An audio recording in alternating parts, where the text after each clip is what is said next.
Welcome back to Scary Stories Before Bed. I'm your host, Ari, reading you original scary stories that you can listen to before you go to sleep. I recommend saving these and listening to them later when you're in bed, relaxed, comfortable, and the lights are out.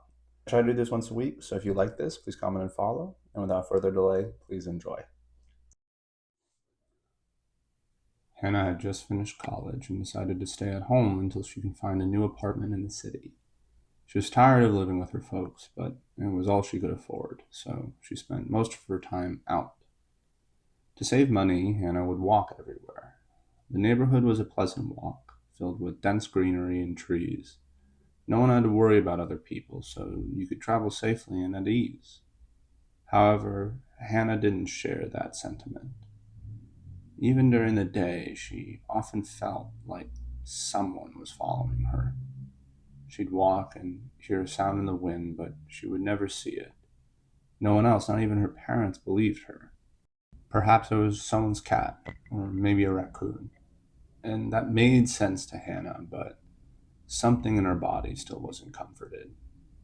It was like every nerve in Hannah's body was screaming. Still, Hannah had no choice and continued to walk everywhere.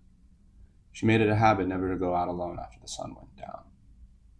Unfortunately, one evening, Hannah lost track of time. She had become too engrossed in her book, and the cafe she was at began closing. The sun had already set, and the walk back home would at least take her 30 minutes.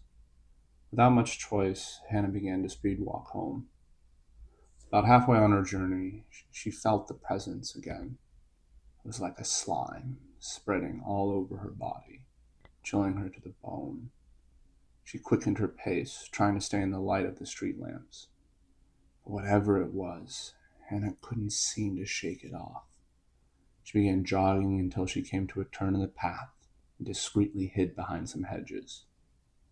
Hannah held her breath, daring not to make a sound. She peeked through the twigs and branches to hopefully catch a glimpse of whatever was stalking her, or at the very least, confirm that it was all in her head.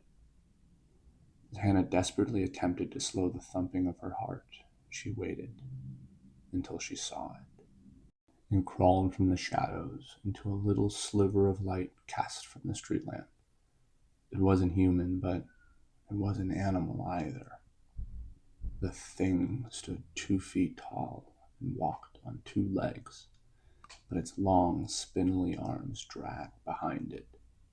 Its skin was pale and wrinkled, with festering pus leaking wounds. It wasn't wearing any clothes except for a small red hat